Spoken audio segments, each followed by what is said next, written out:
না আমাদের, হ্যাঁ আমাদেরই বন্ধু। ওকে ছেড়ে দাও শেফালি, ও ভালো ছেলে, তাই না কুকুরি? মাই, আমি ভালো, যদি মাইয়া দেখলে সিটি দিয়ে ফেলা। সাবাস ভাই, তবে আর কেউ না, মেয়েরাও তোমাকে ছড়িয়ে দিতে পারে, তাই না? হ্যাঁ, তা পারে। ক্ষমা করে দাও শেফালিদি। নমস্কার, আমি লোপামুদ্রা, আমি একজন নাট্যকর্মী।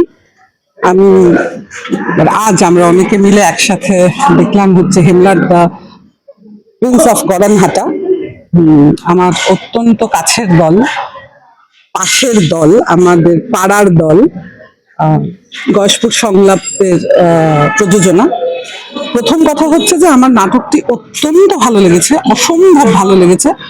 তার কারণ হচ্ছে যখন একটা মাস কাজ করে একটা মঞ্চ জুড়ে, অনেকগুলো মানুষ দাপিয়ে বেড়ায়, সেটা দেখতে খুব ভালো লাগে, আনন্দ হয়, আরাম হয় মনের, যে এত মানুষ একসাথে কিছু কথা বলছে, যে কথাগুলো ভয়ঙ্কর রকম প্রাসঙ্গিক।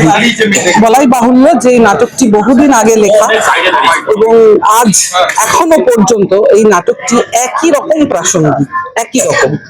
এবং সুদীপ্ত এত ভালো কাজ করেছে, এমনিতেই আমি সুদীপ্তর কাজের ফ্যান, মূলত অভিনয়েরও ফ্যান।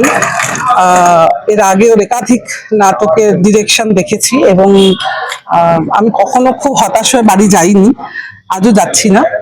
খুব ভালো হয়েছে নাটকটি, ভীষণ ভালো, মানে আলাদা করে বলবার কিছু নেই। তথাপি বলছি যে মিউজিক ভীষণ ভালো, আলো ভীষণ ভালো, দৃশ্যকল্প অসাধারণ, আমার খুব ভালো লেগেছে। এবং আমার মনে হয় যে এখন আমরা যারা নাটকের সঙ্গে যুক্ত, চেষ্টা করি একটু থিয়েটার করবার, আমাদের সকলের এই নাটকটি দেখা উচিত।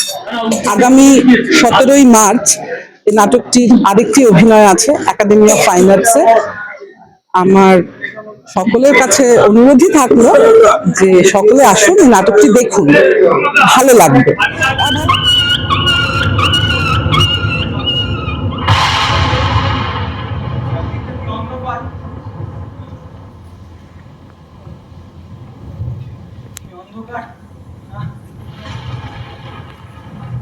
বৃষ্টির কোনো নামগন্ধ নেই, একটু বাজি পড়ে যাচ্ছে।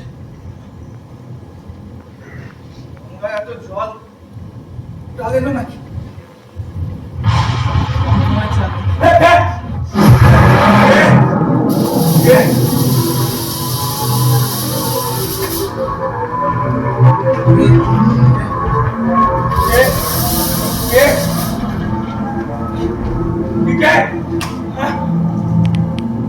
प्लीज मेरे तो हाथ तुम्हारे पाप नाम है বাবা, বাবা তুমি